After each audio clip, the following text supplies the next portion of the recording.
Magandang umaga po sa inyong lahat at mapagpalang araw po Kuya Chris. Ako po si Rowena, di ko po tunay na pangalan. Naninirahan sa isang baryo sa Samar. Sumulat po ako sa inyong programa para ibahagi ang kwentong katatakutan na hango sa aking tunay na karanasan. Gabi na noon at nasa higaan na ako at hinihintay na makatulog. Sa init ng panahon ay hindi talaga ako makatulog nang biglang nagulat ako dahil sa ingay sa labas ng aming bahay. Tumayo ako at dahan-dahang lumapit sa bintana upang tingnan kung ano ang naririnig ko. Walang ilaw sa labas dahil sa kakulangan ng kuryente sa aming lugar. Ngunit sa liwanag ng buwan, nakita ko ang isang malaking nilalang na mabilis kumikilos. Hindi ko makita ng maayos ang hugis at itsura nito dahil sa madilim. Pero kitang-kita ko ang haba ng dila nito na umaabot hanggang sa lupa. Tumayo ito sa isang puno at nakatitig sa direksyon ng aming bahay. Kinilabutan ako sa takot dahil sa itsura nito. Mabilis kong isinara ang bintana. Dahil doon, lalong hindi ako nakatulog sa takot. Patuloy ang pag-iisip kung ano ang nilalang na iyon at bakit ito nasa labas ng bahay namin. Sa pagkakaalam ko, wala pang nababanggit sa aming baryo na may nakakita na ng ganitong uri ng tao o halimaw. Kinabukasan, agad kong sinabi sa aking lola na si Lola Gracia ang tungkol dito.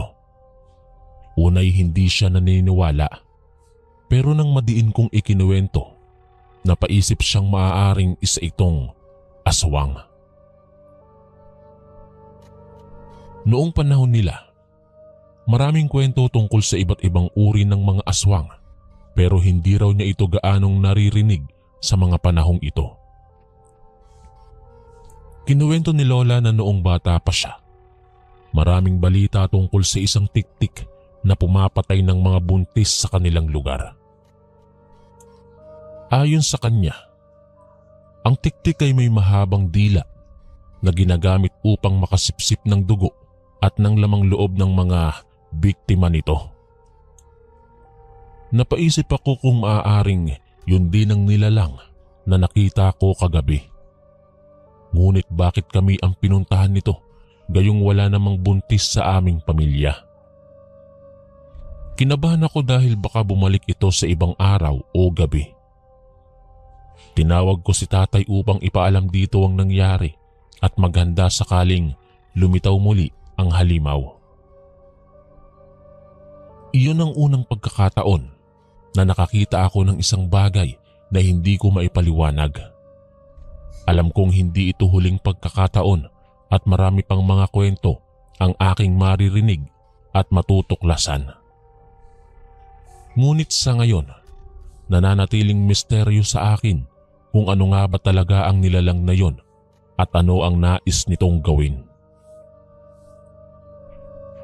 Pagkatapos kong ikwento kay Lola Gracia ang nangyari, napagdesisyonan namin na manatiling alerto at mag-ingat. Matapos ang nangyari nung nakaraang gabi, halos hindi ako makatulog sa takot. Bawat ingay na naririnig sa gabi ay nagpapaalala sa akin sa nilalang na aking nakita. Kahit gusto kong sumilip muli sa bintana upang masiguro na wala namang nakakatakot na nilalang, ay hindi na ako gumalaw pa upang tingnan ang labas. Hinihintay ko na lamang na dumating ang umaga. Naalala ko pa noong sinabi ko sa aking ina ang tungkol doon sa nilalang. Sa simulay, hindi siya masyadong naniwala. Iniisip niya na ito'y isa ko lamang panaginip. Ngunit nang makita niya ang takot at panginginig ng aking mga kamay, doon na siya naniwala. Tinawag niya si tatay upang ipaalam dito ang nangyari at iutos sa akin na huwag nang lalabas ng bahay ng mag-isa. Habang naghahapunan kami, muling nagkwento si Lola Gracia tungkol sa kanyang karanasan nung bata pa siya. Ang kanilang baryo noon ay kinatatakutan din dahil sa mga kwento ng tiktik na pumapatay ng mga buntis. Isang gabi, nakita raw ni Lola ang tiktik na nakatayo sa isang puno malapit sa kanilang bahay. Ito raw ay may napakahabang dila na umaabot hanggang sa lupa. Agad siyang napatakbo papasok ng bahay at hindi na muling lumabas mag-isa. Mula noon, lagi silang nakaalerto at handa kung sakaling bumalik ang nilalang. Gabi-gabi hindi makatulog ng mahimbing si Lola dahil sa takot. Noon lamang nawala ang pangamba nang mapatay ng kanyang ama ang tiktik na nagtangka na biktimahin ang kanyang buntis na ina. Napaisip ako kung magkapareho nga kaya ang nilalang na nakita ko at ang kwento ni Lola. Maya-maya pa ay dumating na si tatay mula sa pagtatrabaho. Kaagad niyang sinabihan akong huwag nang lalabas ng bahay ng mag-isa, lalo na sa gabi. Gagawin daw niya ang lahat upang protektahan kami laban sa anumang panganib. Kinagabihan, mahimbing ang pagkakatulog ko dahil sa pagod. Ngunit nagising ako dahil sa malakas na ingay sa labas. Tila may malaking bagay na bumagsak sa lupa. Dahan-dahang tumayo at lumapit ako sa bintana upang tingnan. Nakita kong muli ang nilalang na nakita ko nung una. Ngunit ngayon ay nakahandusay ito sa lupa. Maya-maya ay bigla itong tumayo at tumakbo palayo. Pero bago ito makatayo kanina, nakita kong tila putol ang nakalawit nitong dila. Maya-maya pa ay dumating si tatay na may hawak ng isang itak. Hinabol niya ang nilalang o tiktik kung tawagin. Hanggang sa hindi ko na ito makita. Pagbalik ni tatay, wala na ang nilalang. Sinabi niyang tumakbo ito ng mabilis papunta sa gubat, kaya hindi na niya ito naabutan. Muli na namang hindi ako makatulog sa takot magdamag. Kinabukasan ay muling binalikan namin ni Lola Gracia ang insidente.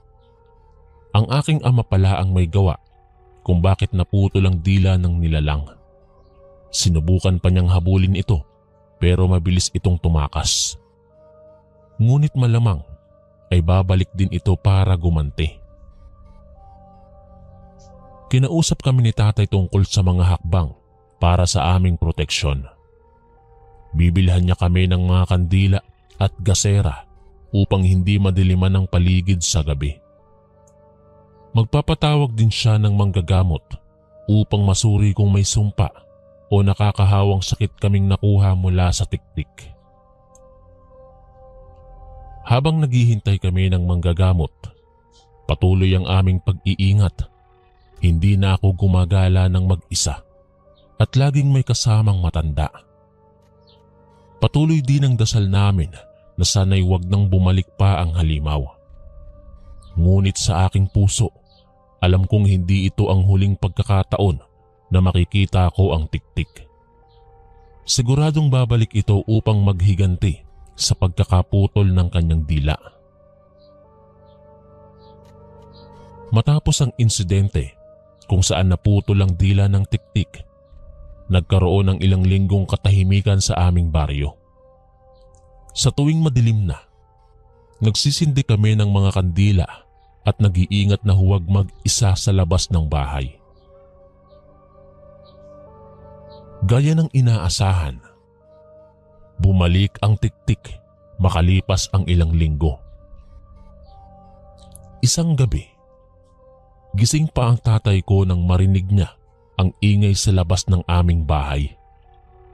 May tumatahol na mga aso at maya-maya'y bigla silang tumahimik. Dahan-dahan siyang lumabas upang tingnan. Nakita niyang muli ang tiktik. Ngunit ngayoy buo na ang dila nito. Mabilis itong umalis nang makita si tatay. Ito ang senyales na gumaling na ang sugat nito at babalik upang maghiganti. Dahil dito, todo ingat kaming mag-anak. Hindi kami lumalabas ng bahay kapag madilim na at palaging may dalang patalim o kutsilyo. Isang gabi, gising pa rin ako nang marinig kong muli ang mahinang tunog sa labas. Tila may dumadaan. Dahan-dahan akong tumayo at tumingin sa bintana. Tama ako. Naroon na naman ang tiktik. Nakita ko pang tumalon ito papunta sa ibabaw ng aming bubong. Pero bago ito makatalon, nakita kong muli ang hugis ng katawan nito. Ang mahabang dila nito na nakalawit, mahabang pangil at matutulis na kuko. Kinilabutan ako sa takot, ngunit pilit kong pinigilan ang sarili kong sumigaw ng malakas. Bagkus ay tinawag ko si tatay ng mahina. Nagmadali siyang bumangon at dala ang kutsilyo. Lumabas siya upang harapin ang halimaw. Ngunit nang marinig ang yabag ng mga hakbang niya, mabilis itong tumakas papalayo bago pa man makita ni tatay. Muli ay hindi kami nakatulog ng maayos dahil sa pangambang babalik na naman ito. Dahil hindi niya nagawa ang kanyang pakay ng oras na yon. Inihanda na ni tatay ang kanyang itak at sinabihan kaming magdasal ng maigi na sana'y gabayang kami ni Bathala. Kinagabihan, muli na namang bumalik ang tiktik. Sa pagkakataong ito, alam naming nakapatong ito sa bubong kung saan nakahiga ang aking ina na noon ay napag-alaman naming nagdadalang tao. Nakalabas ang mahaba nitong dila na unti-unting lumalapit sa tiyan ni nanay. Sa unang pagkakataon, nakita ko ang buong anyo nito ng malapitan. Ang mahaba nitong pangil na ngipin at nanlilisik na mga mata. Sumigaw ako sa takot at kinuha ni tatay ang kanyang itak. Tinaga niya ang dila ng halimaw at sa pangalawang pagkakataon, naputol ulit ito. Gumulong ito pababa sa sahig at nagsimula ngang magwala sa sakit. Ngunit hindi tumigil si tatay. Patuloy niya itong sinugod at tinaga hanggang sa tuluyan na itong hindi makagalaw. Sinunog pa namin ang bangkay upang masigurong hindi na ito muling babangon.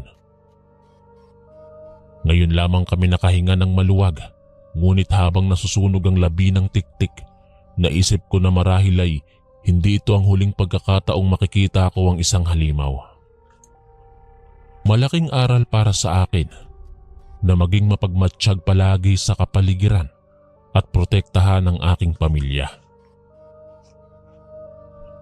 Matapos ang mga nangyari, naging mapayapa na muli ang aming baryo. Walang banta ng tiktik o anumang nilalang sa gabi. Ngunit patuloy ang aming pag-iingat, lalo na para sa kaligtasan ng buntis kong ina. Isang araw, dumating ang pari upang basbasan ang aming tahanan. Nagdasal siya para sa aming proteksyon laban sa mga masasamang espiritu at lalo na sa aswang. Pinahiran niya ng banal na tubig ang aming pintuan, bintana at kisame bilang senyales ng pagbabantay ng langit. Matapos ang seremonya, nakahinga kaming lahat ng maluwag. Para bang muli kaming isinilang. Ngunit sa aking isipan, hindi ko maiwasang mag-alala tungkol sa hinaharap. Hanggat nabubuhay ako, hindi mawawala ang pangambang muling babalik ang isang halimaw upang guluhin ang aming tahanan. Gaya ng inaasahan, isang gabi ay muling bumalik ang panganib. Nasa silid kami ng aking magulang nang marinig naming muli ang kakaibang tunog sa labas. Mabilis na tumayo si tatay at kinuha ang kanyang itak. Pero bago pa man siya makalabas, nawala na ang ingay na tila ba'y ginagawa lamang ito ng isang masamang nilalang upang takutin kami. Kinaumagahan, ipinagtapat ko kay Lola Gracia ang aking mga alalahanin. Ayon sa kanya, hindi dapat ako matakot ng labis dahil tapos na ang pananakot ng tiktik. Ngunit payo niya, maging mapagmatsyag pa rin at huwag magpakampante. Isang linggo ang nakalipas. Nang isang gabi ay muling bumalik ang agam-agam. Namumugto ang aking mga mata sa kakaiyak nang marinig kong muli ang yabag sa bubong. Gumapang ang takot sa aking katawan, ngunit pilit kong pinanindigan ang aking sarili. Tinawag ko si Lola at sabay kaming lumabas upang magmasid. Walang anumang nilalang, ngunit kakaiba ang simoy ng hangin na para bang may tumatawag sa akin mula sa malayo. Kinabukasan, muling binalikan namin ni Lola Gracia ang nangyari. Sabi niya, maaaring senyalis ito na may malakas na puwersa ng kadiliman na gustong manakot o maghasik ng lagim. Ngunit habang nananalig kami kay Bathala, walang anumang gawa ng demonyo ang sisira sa amin. Ngunit sa kabila nito, hindi ko mapigilang kabahan tuwing madilim. Lagi kong naaalala ang mga mata ng tiktik na tila ba nangangahas na makapaghiganti. Patuloy akong nagdarasal na sana'y protektahan kami ng puong may kapal. Ngunit sa aking puso, alam kong hindi ito ang wakas ng aming pagsubok. Marami pang laban ang aming kahaharapin. Matapos ang ilang linggong katahimikan, isang gabi ay muling bumalik ang agam-agam ng panganib. Nasa aming higaan na kami ng magulang ko nang biglang parang yumanig ang bubungan. May malakas na ingay sa labas na para bang may malaking ibon na dumapos sa aming bubong. Gumapang ang takot sa aking katawan. Tinawag ko kaagad si tatay na agad namang nagmadaling tumayo at kinuha ang kanyang patalim. Sinabihan niya kami ng nanay ko na wag munang lalabas ng silid habang siya'y nag-iikot upang magmasid. Kinabukasan, pumanaw ang aming kapitbahay na matanda na. Dinalaw namin siya upang magbigay pakikiramay sa kanyang pamilya. Habang naroroon, napag-usapan naming muli ang tungkol sa mga nangyaring kakaiba sa aming pook. Napukaw ng kanyang mga salita ang loob ko. Oo nga pala, laging may kadiliman. Ngunit lagi ring may liwanag. Kahit masama ang nilalang na iyong nakaharap, mas makapangyarihan ang puong may kapal na nasa iyong tabi. Mula noon, unti-unti kong tinanggap na bahagi ng buhay ang mga pagsubok. Mas tumibay ang aking pananampalataya. Kahit na may halimaw sa gabi, wala itong magagawa habang may liwanag sa aking puso. Ngunit isang gabi na at mahimbing na ang tulog ng lahat nang may biglang malakas na tunog sa labas. Tumakbo kaming lahat sa bintana at nakitang may malaking anino na dumapo sa puno. Pero mabilis din itong umalis. Dahil sa aking pagtitiwala kay Bathala, unti-unti nang nawala ang aking takot. Patuloy man ang banta, nananaig ang pananampalataya ko na walang magagawa ang anumang puwersa ng kadiliman habang nasa amin ang liwanag. Dahil dito, handa akong harapin ang anumang hamon sa hinaharap. Alam kong may mga bagay na hindi ko kontrolado. Ngunit may pagtitiwala ako sa puong may kapal na gagabayan niya ako. At habang buo ang aking loob, walang laban na hindi ko mapagtatagumpayan. Maraming aral ang natutunan ko sa nakaraan. Ngunit higit sa lahat, ang pinakamahalaga ay magtiwala at manampalataya. Dahil sa huli, ang liwanag ay palaging mananaig laban sa anumang karimlan. Hanggang dito na lamang po, Kuya Chris. Muli, ako po si Rowena, ang inyong kaistorya. Isang magandang araw po sa inyong lahat at mapagpalang araw po, Kuya Chris. Itago mo na lang ako sa pangalang Darwin. Unang araw ko pa lamang sa inuupahan kong bahay dito sa Laguna, nakaranas na agad ako ng kakaiba. Dito kasi ako na destino sa inaplayan kong trabaho. Medyo napalayo tuloy ako sa mga magulang kong nasa Antipolo. Pero dahil pahirapang makahanap ng trabaho, tinanggap ko na lang ang pagkakataong ito. Medyo nanibago ako noong unang salta ko pa lang sa Laguna. Napakatahimik kasi rito. Puro boses lang ng mga batang naglalaro sa labas ang naririnig ko sa umaga. May kaunti ring ingay mula sa mga dumadaang tricycle. Pero pagsapit ng gabi, doon na ako nabibingi sa labis na katahimikan. Hindi gaya sa tirahan namin sa Antipolo, na araw man o gabi ay laging maingay dahil nakagitna kami sa pampublikong lugar na dinadaanan ng maraming sasakyan at bus. Bukod pa riyan, yung malalakas na tugtugan ng vendor ng mga pirated CD sa tabi-tabi. Damang-dama ko talaga yung labis na pagbabago.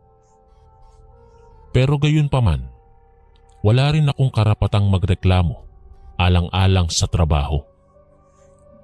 Isa po akong factory worker dito sa Laguna. Dito ako dinala ng aking kapalaran at ng agency na inaplayan ko. Gaya ng nabanggit ko kanina, sa unang araw ko pa lamang dito ay may nangyari ng kakaiba. Matutulog na dapat ako dahil maaga pa ang pasok ko bukas. Pero hindi pa man ako nakakahiga sa kama ko, bigla akong ginulat ng kalabog sa bubungan. Akala ko may bulalakaw nang bumagsak doon dahil sa sobrang lakas ng ingay. Agad akong tumayo at nakiramdam. Nagbabalak pa nga akong lumabas ng bahay para sumilip sa taas. Pero nagdadalawang isip ako. Baka kasi hindi ko magustuhan ang makikita ko roon. Pagkatapos ng kalabog na iyon, narinig ko pa itong gumulong pababa sa lupa.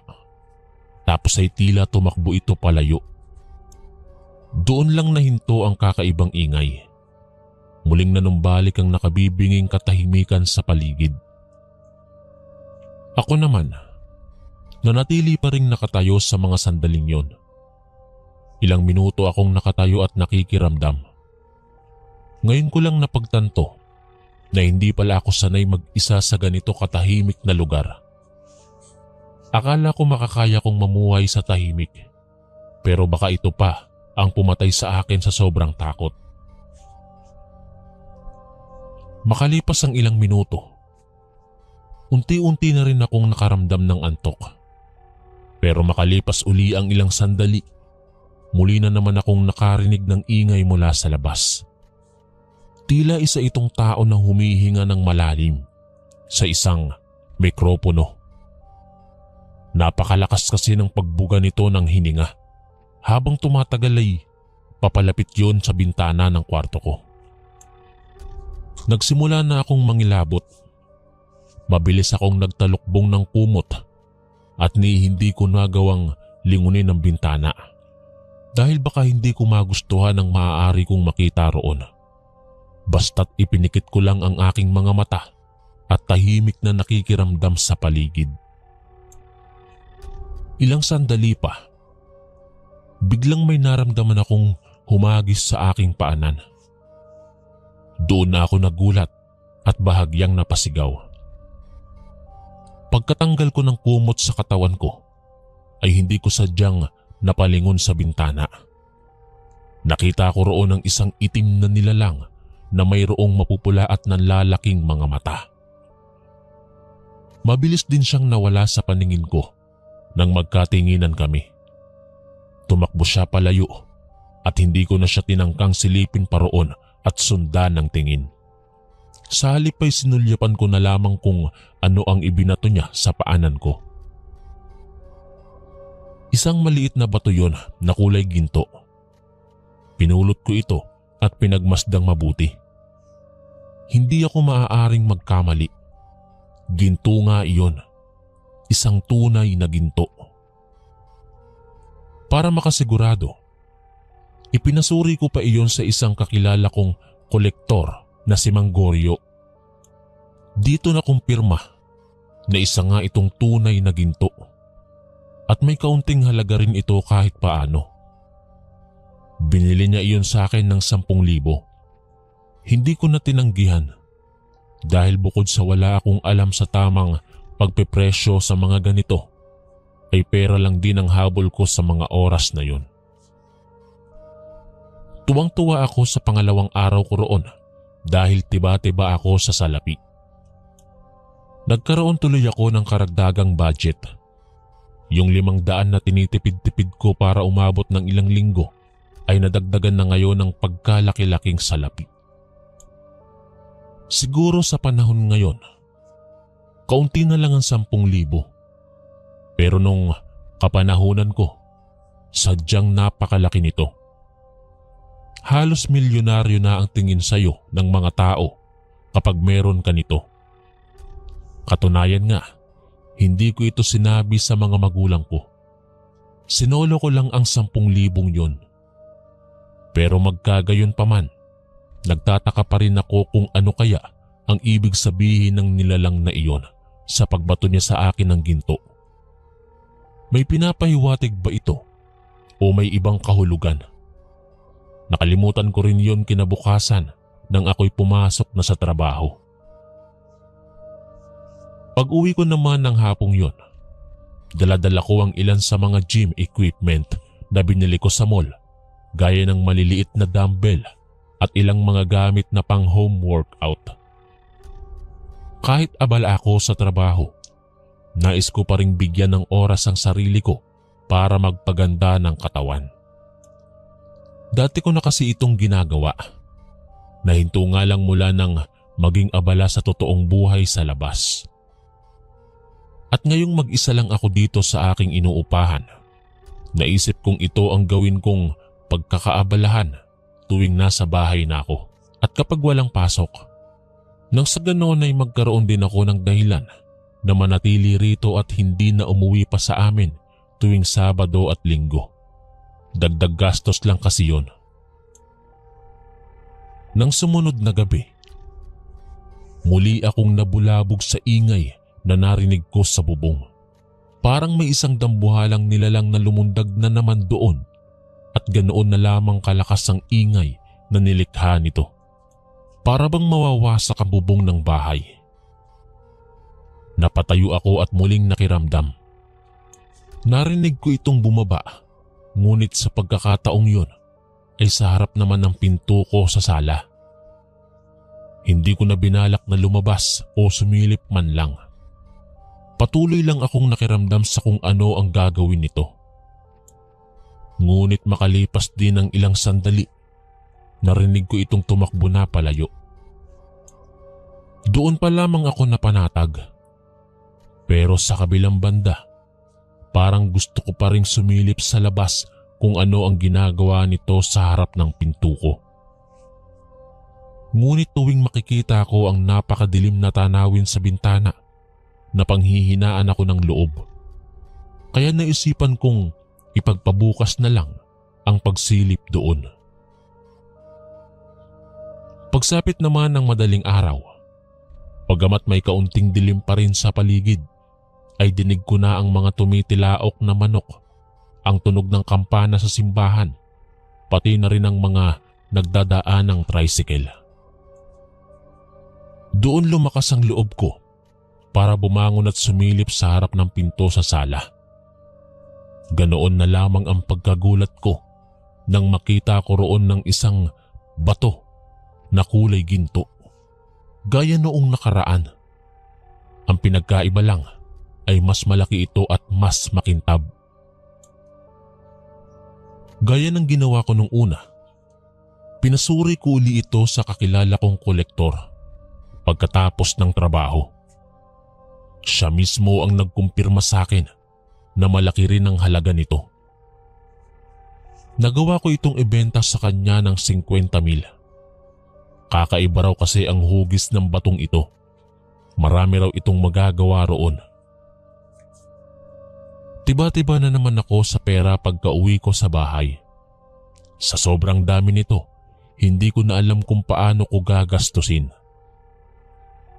Kinabukasan, naisipan kong ilagay ang kalahati sa bangko, habang ang kalahati naman ay itinatabi ko sa pitaka para maging panggastos at pambili ng luho.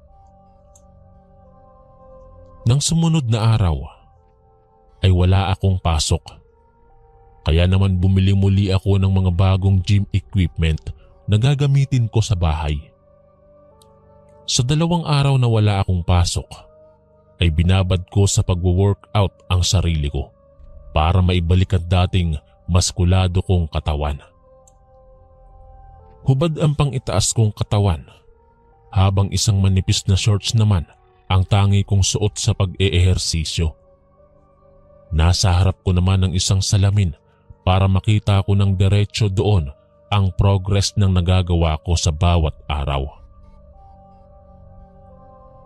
Sa kalagitnaan ng aking pag-eehersisyo, napasulyap ako sa bintana. Nakakita ako roon ng isang matangkad na taong tila may kulerete sa mata. Kulot ang buhok at malalim ang pagkakatitig sa akin. Halatang nagulat ito nang magkatinginan kami, kaya umalis din ito agad. Sinubukan ko itong lapitan at silipin sa bintana, pero hindi ko na ito nakita. Napakabilis nitong nawala. Hindi ko alam kung saan ito dumaan para mawala ito ng ganoon kabilis sa paligid. Napaisip tuloy ako kung sino yon. Akala ko nung una, nagkataon lang yon. Pero makalipas ang ilang araw, napapadalas na ang pagsilip ng taong yon sa bintana ng kwarto ko. Ewan ko ba pero tila may kakaiba sa kanya. Tuwing may damit kasi akong suot, hindi ko siya nakikita. Pero tuwing maghuhubad ako ng aking pang-ibabaw para mag-workout, doon ko siya madalas nahuhuling sumisilip sa bintana ko. Tila ba'y binobosohan niya ako. Bukod sa kanya, ang isa pang bumabagabag sa akin ay ang kakaibang nilalang na laging tumatalon sa bubong ko at nag-iiwan ng ginto sa harap ng pinto o di kaya'y ibinabato mismo sa bintana ko. Sa dami ng katanungan sa aking isipan, napilitan na akong ikwento ito sa mga bagong kakilala ko roon. Kabilang na si Aling Edna, na may-ari ng karinderyang madalas kong kinakainan doon bago umuwi. Siya mismo ang nagbanggit sa akin na mag-ingat daw ako sa taong yon. Matagal na raw iyong gumagala rito at naghahanap ng mga lalaking matitipuhan nito. Hindi lang daw ako ang naging biktima nito noon.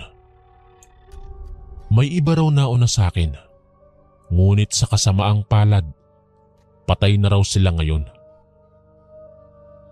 Nangilabot ako sa sinabi niya at mas lalo pa akong nasindak sa mga sumunod niyang ibinunyag. Ang Becky raw na palaging namboboso sa akin ay isang aswang na gumagala rito.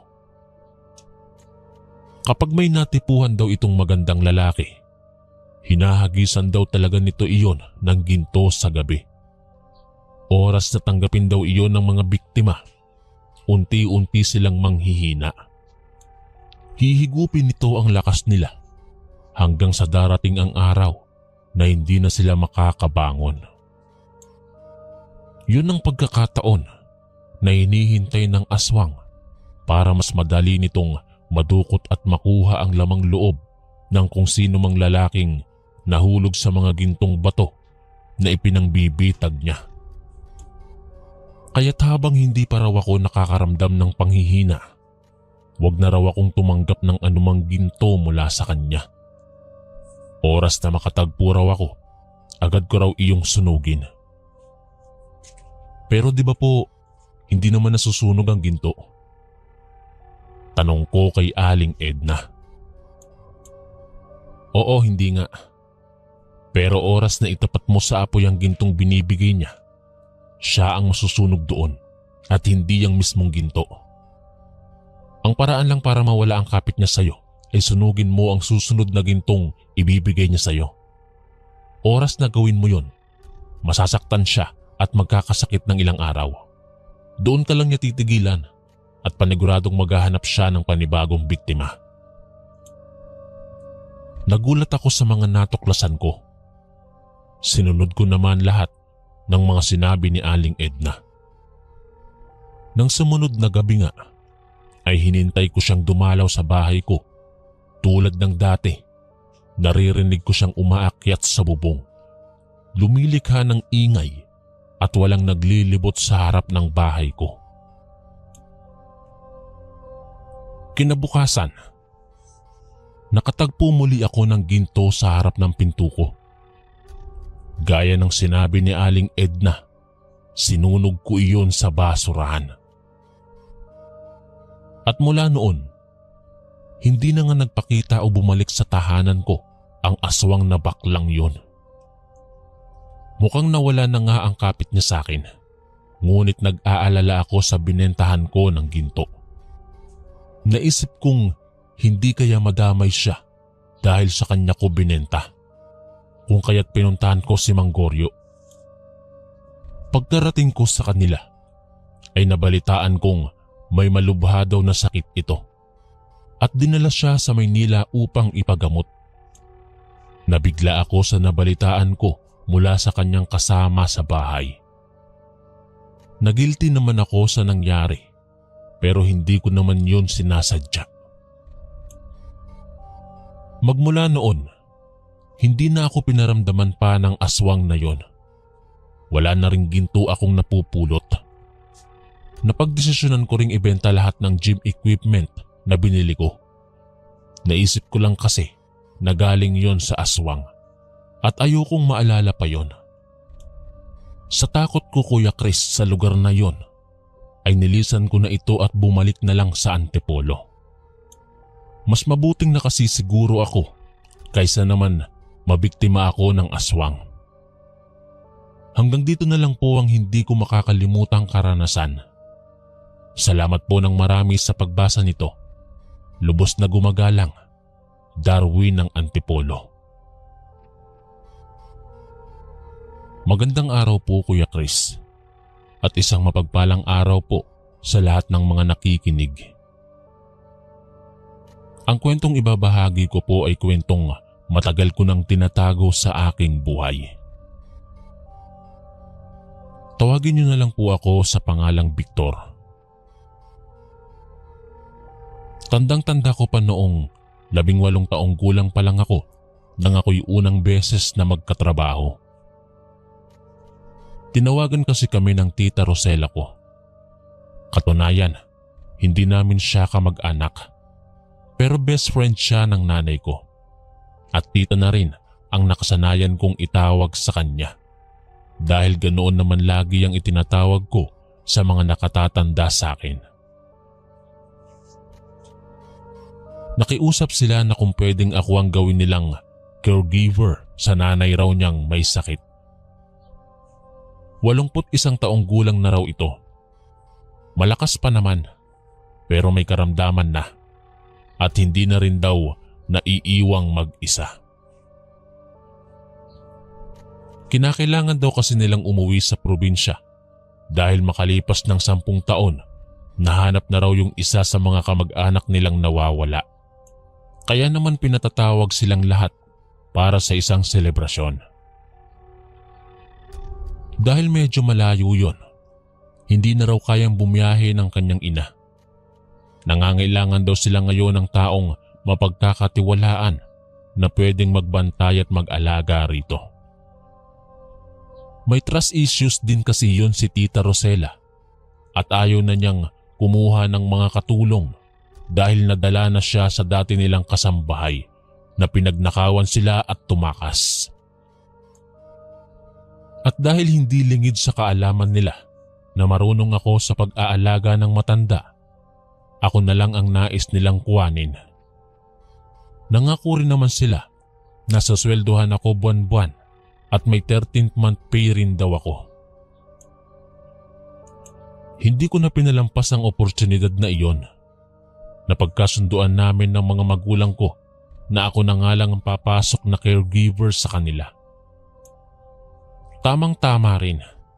Kailangan ko rin ng mapagkakakitaan ngayon dahil 1 taon na akong nahinto sa pag-aaral ng kolehiyo dulot ng kahirapan. Lahat ng paraan ay kakagatin ko na para magkapera lang at makapag-aral muli. Kaya naman hindi na ako tumanggi sa offer nila sa akin. Sanay na sanay rin naman ako sa matatanda. Katunayan kasi, ako rin ang nag-alaga dati sa 2 kong lola bago sila namatay. Pinapakain ko sila at pinagluluto. Binibihisan, pinaliliguan at hinuhugasan ng maselang bahagi ng kanilang katawan kapag dumudumi. Lahat iyon ay kaya kong gawin. Hindi na ako nandidiri dahil bukod sa mga lola ko naman sila, isa rin silang tao kagaya ko na nangangailangan ng tulong. Darating din sa panahon na magiging matanda ako gaya nila, kaya hindi dapat sila pinandidirihan kapag bumabalik na sila sa pagkabata dahil sa labis na pagkatanda. Sa unang araw ko sa kanilang tahanan sa Bicol, medyo nanibago ako. Masyado kasing tahimik doon. Hindi gaya sa amin sa Maynila na maingay at makulay, umaga man o gabi. Nakapalibot sa amin ang iba't ibang pasyalan at libangan. Dito, bukod sa malayo ang mga kapitbahay, lubharing napakalayo ng mga mall at pasyalan. Wala ka talagang magagawa kundi manatili lang sa bahay, paggising hanggang sa pagtulog. Dahil dito, nakaramdam ako ng labis na pagkainip. Pakiramdam ko para akong magkakasakit. Wala talaga akong mapaglibangan doon. Lahat din ng nakikita ko sa paligid ay puro mga antigong kagamitan. Lubhang napakaluma na ng bahay na yon. At nakakatuwa pa rin kahit papaano ang pagkakapreserve sa kanila. Ang kagandahan lang dito ay presko. Kahit hindi na gaanong gumamit ng bentilador dahil kapag binubuksan mo ang mga bintana sa paligid ay pumapasok ang sariwang hangin. Ang sarap tumambay o umupo sa pasimano ng bintana, lalo na tuwing hapon kapag walang ginagawa. Naging maganda rin naman ang trato sa akin ng nanay ni Tita Rosela. Lola Ising ang pangalan nito. Lagi ako nitong pinupuri sa kagwapuhan ko.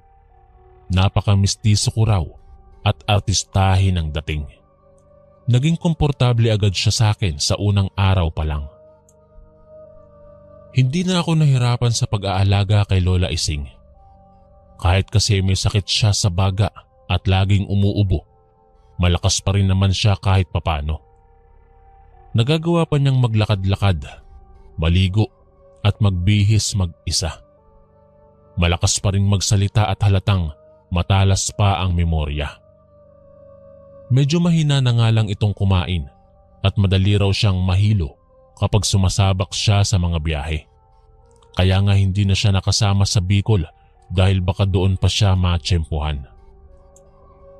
Ang lagi ko na lang tuloy ginagawa araw-araw ay ipagluto siya ng pagkain, mamalengke, bumili ng mga gamot niya na pang-maintenance at tagalaba na rin ng mga damit niya at panty.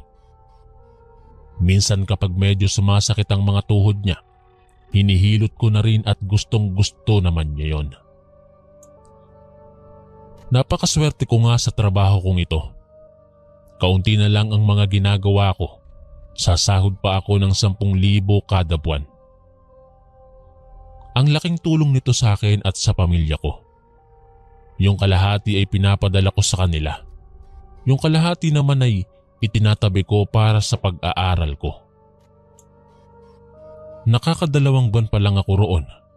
Pero so far, nag-e-enjoy pa rin naman ako sa ginagawa ko. Kahit may mga araw na talagang nakakainip pa rin kahit nasanay na ako sa katahimikan doon. Makalipas ang 1 buwan, bahagya akong natuwa sa balita na may nakabili na raw sa abandonadong gusali na malapit-lapit sa amin. Sa wakas, magkakaroon na rin kami ng malapit na kapitbahay rito. Pero nang makita ko sila kinabukasan sa paglilipat doon, nanlumo ako sa nakita at natuklasan ko. Gagawin na pala iyong punerarya. Isang pamilya raw ang titira doon at ang puneraryang yon ang matagal na nilang negosyo. Napamura tuloy ako sa isip ko. Ngayon na nga lang kami magkakaroon ng malapit na kapitbahay rito. Punerarya pa pala. Akala ko pa naman meron na akong pwedeng makakwentuhan dito sa labas. Mas malala pa sa pagiging weirdo yung pamilyang lumipat doon. Hindi sila namamansin at lagi ring madilim ang mga mukha. Para bang malaki ang galit sa mundo. Sinubukan ko silang batiin nung isang araw, pero tinitigan lang ako at hindi pinansin. Dahil doon, nadala na ako sa kanila. Hindi ko na sila pinapansin kahit kailan. Bukod sa masungit na nga ang pamilyang yon, nagdala pa ito ng perwisyo sa amin ngayon. Tuwing gabi kasi, laging tumatahol yung mga alaga nilang aso. Nasa 5 yata yon nang makita ko nung lumipat sila. Malalaki rin yung mga aso nila. Hindi lang ako sure kung anong breed iyon, pero malaki talaga. Maitim at mabalasik ang mga muka. Para bang kapag nilingon mo lang sila, ay hahabulin ka na agad at kakagatin. Noong una hinayaan lang namin. Pero habang tumatagal, pati si Lola Ising ay napiperwisyo na rin. Hindi na kasi ito makatulog ng maayos. Lagi na rin itong naiilang at nabibingi sa tahol ng mga asong yon. Hindi ko nahihintaying magkasakit pa sa puyat si Lola Ising dahil dito. Kaya naman ang sumunod na araw, sinubukan kong kausapin ang pamilyang yon. Nakita ko yung isa sa mga anak nila na kasing edad ko lang din at lalaki rin. Nag-aayos ito ng mga gamit sa labas. Nilapitan ko ito at kinausap ng lalaki sa lalaki. Boss, pasensya ka na sa abala. Baka pwedeng gawan nyo naman ng paraan kung paano mapapatahimik yung mga aso nyo tuwing gabi. Lagi kasi silang nag-iingay eh. May inaalagaan akong matanda. Bawal sa kanya ang mapuyat. Makikiusap lang sana ako, bossing. Wala akong masamang intensyon. Sabi ko pa sa kanya. Pero tinitigan lang niya ako ng masama at sinabing, natural tatahol yan dahil mga aso yan. Ano bang gusto mong gawin nila? Magmiyaw?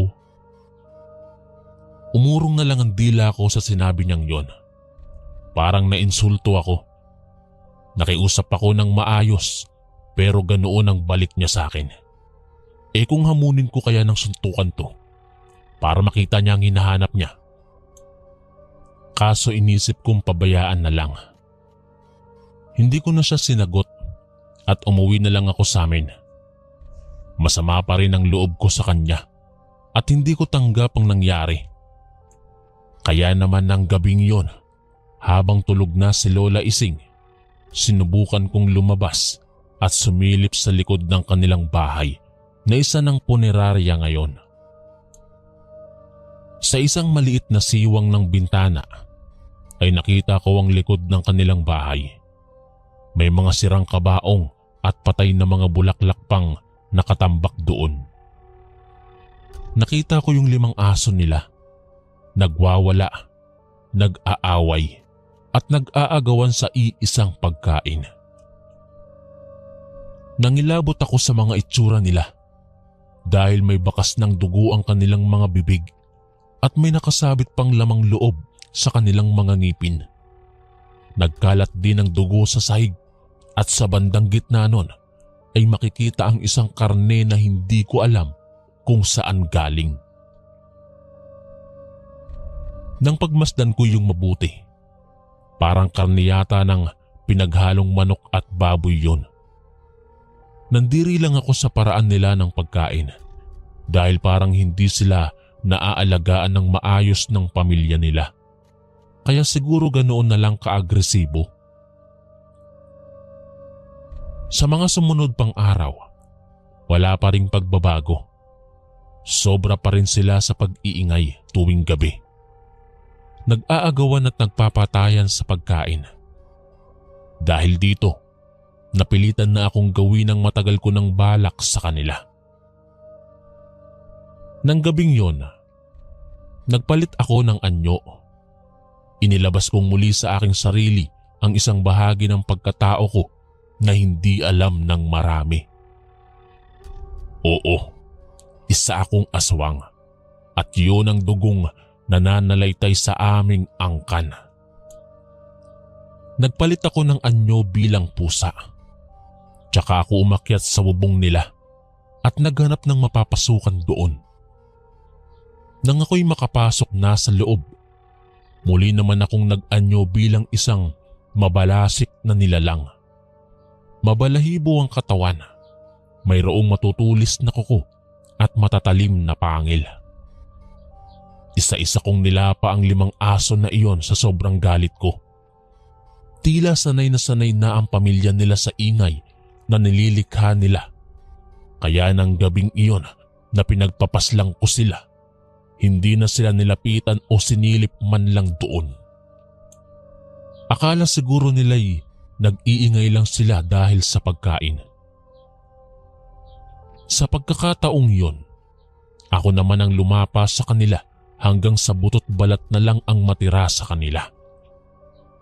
Nang mabusog na ako sa aking mga natikman, ay mabilis din akong lumabas at nagbalik sa likod ng aming bahay para doon magpalit ng anyo bilang tao.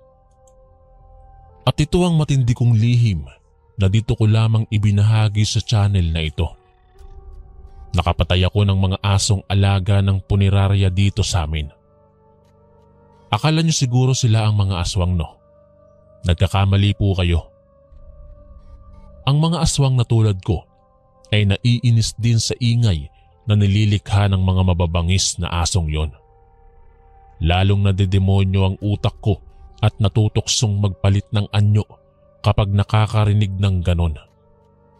Kaya naman hindi na ako nahirapang patayin sila at hindi man lang ako dinapuan ng kahit katiting na konsensya. Ang mahalaga, tahimik na muli ang mga gabi namin at may himbing na uli ang aming tulog. Nakakahiyamang aminin ng katotohanan. Hindi naman lahat ng aswang ay masama. Katulad ko, hindi po ako pumapatay ng mga tao. Ngunit may kakaiba sa aming angkan. Nakakakain po ako ng normal na pagkain katulad ng sa tao. Kaya ko ring magsimba at ako'y naniniwala pa rin sa Diyos. Hindi ko naman talaga ninais na maging ganito. Sadyang sa dugo lang namin ni tatay at nanay at namana ito mula sa mga angkan namin. Magpahanggang ngayon ay patuloy pa rin akong nagtatrabaho kasama ang aking lola Ising. Wala pa rin nakakaalam kung ano talaga ang tunay kong pagkatao. Hanggang dito na lang po ang aking kwento. Salamat po ng marami. Natutuwa po ako dahil nadiskubre ko ang channel na ito. At sa inyo ko lamang po ipinagkatiwala ang kwentong ito. nahango sa tunay na mundo ng aking pagkatao. Maraming salamat po Kuya Chris kung sakaling mabasa mo ito sa inyong channel. Ang inyong kaistorya, Victor. Maraming salamat po mga kaistorya sa pakikinig. At kita-kits po ulit bukas para sa isa na namang nakakatakot na kwento. Ito po si Kuya Chris, ang inyong kaistorya. God bless po at ingat po lagi.